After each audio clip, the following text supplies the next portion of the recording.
반갑습니다. 오늘도 앞만 보고 치열하게 달려온 당신에게 묻고 싶습니다. 당신은 정말 행복하신가요? 우리는 참 이상한 시대를 살고 있습니다. 먹을 것은 풍족하고 정보는 넘쳐나는데 정작 마음은 그 어느 때보다 가난하고 메말라 있습니다. 조금만 더 가지면 행복할 텐데라며 스스로를 채찍질하지만 행복은 늘 잡힐 듯 잡히지 않는 신기루처럼 느껴집니다. 그런데 약 2000년 전 갈릴리의 바람 부는 언덕에서 한 남자가 황당한 이야기를 꺼냈습니다. 가진 게 없어야 복이 있고 슬퍼하는 사람이 오히려 행복하다는 역설적인 선언이었습니다. 당시 가난과 억압에 시달리던 사람들에게 이 말은 충격 그 자체였습니다. 하지만 그 말은 2000년을 살아남아 오늘 우리 앞에 도착했습니다. 이제 그가 전한 8가지 메시지를 우리 삶의 가장 강력한 생존 전략으로 다시 해석해 보겠습니다.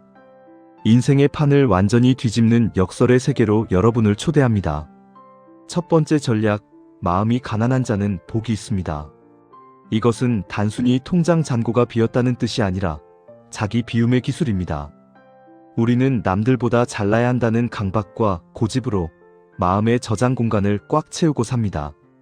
스마트폰이 버벅거리면 데이터를 삭제하듯 우리 마음도 비워내야 합니다.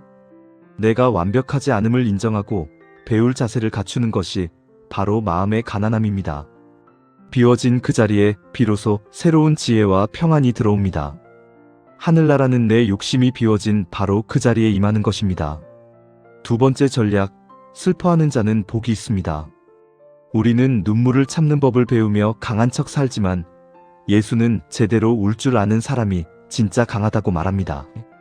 여기서 애통은 신세 한탄이 아니라 내 결함과 세상의 아픔을 정면으로 마주하는 용기입니다. 슬픔을 억누르면 병이 되지만 충분히 슬퍼할 줄 아는 사람은 변화를 갈망하게 됩니다.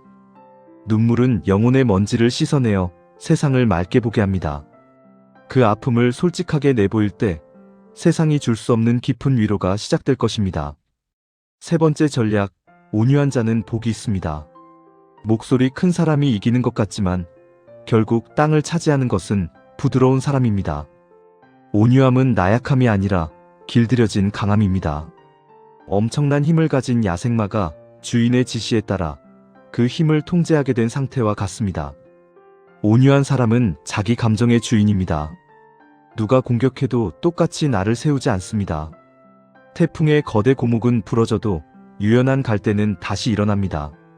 진짜 강한 사람은 부드러운 존재감으로 주변을 변화시킵니다. 네 번째 전략, 의에 줄이고 목마른 자는 복이 있습니다. 우리는 늘 무언가에 허기져 있습니다. 돈, 명예, 인정 같은 것들이죠. 하지만 이런 가짜 맛집들은 먹어도 금세 갈증이 납니다. 예수는 인생의 본질적인 가치에 목말라해 보라고 권합니다. 내가 왜 사는지, 무엇이 옳은 길인지에 대해 질문하십시오. 본질적인 갈증을 채우기 시작할 때 사소한 욕망들은 힘을 잃습니다. 진짜 가치에 줄이면 영혼 깊은 곳에서 차오르는 만족감을 경험하게 될 것입니다. 다섯 번째 전략, 자비로운 자는 복이 있습니다. 나에게 상처 준 사람을 미워하는 것은 본능입니다. 하지만 복수는 가성비가 최악인 비즈니스입니다. 상대를 무너뜨리려다 내 인생이 먼저 무너집니다. 자비는 상대를 봐주는 게 아니라 내 마음의 평화를 위해 상대를 방출해버리는 기술입니다. 그럴 수도 있었겠지라는 한마디로 주도권을 가져오십시오. 내가 누군가를 불쌍히 여기는 순간 나를 옥죄던 가혹한 잣대도 느슨해집니다. 당신이 베푼 자비는 반드시 당신에게 돌아옵니다. 여섯 번째 전략, 마음이 깨끗한 자는 복이 있습니다. 이것은 나뉘지 않은 마음, 즉 단순함을 뜻합니다.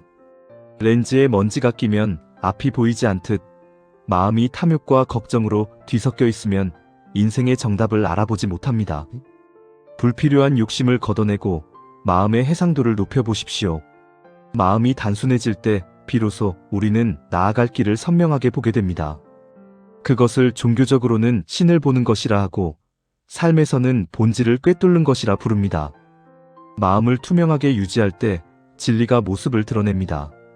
일곱 번째 전략, 평화를 만드는 자는 복이 있습니다.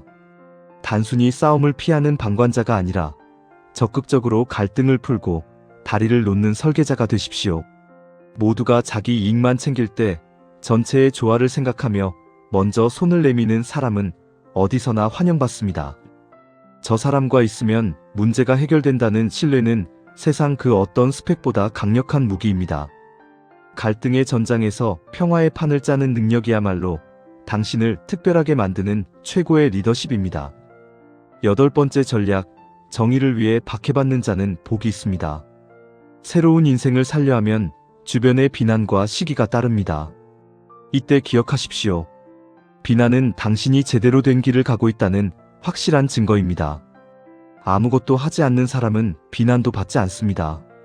세상이 당신을 공격한다는 것은 당신이 그들에게 위협이 될 만큼 성장했다는 뜻입니다. 비난을 훈장으로 여기고 기뻐하십시오. 당신의 가치는 타인의 평가가 아니라 당신의 결과가 증명할 것입니다. 이제 갈릴리의 언덕을 내려갈 시간입니다. 가진 게 없는데 정말 행복할 수 있을까요? 이제 우리는 압니다. 행복은 채우는 것이 아니라 비우는 것이고, 이기는 것이 아니라 품는 것이며, 받는 것이 아니라 만드는 것이라는 사실을 말이죠. 오늘 살펴본 8가지 생존 전략은 당신의 멘탈을 보호하고 관계를 회복시키며 무의미한 경쟁에서 벗어나 진짜 삶의 주인이 되게 하는 실질적인 가이드라인입니다. 오디오북을 끄고 나면 다시 치열한 현실이 당신을 기다리겠지만 당신의 마음속에는 이미 팔복이라는 강력한 무기가 장착되었습니다. 마음이 가난해질 때 당당해지고 슬플 때 위로받으며 온유함으로 세상을 정복하는 역설의 주인공이 되십시오. 당신이 가는 그 길에 하늘의 평화가 함께하기를 바랍니다.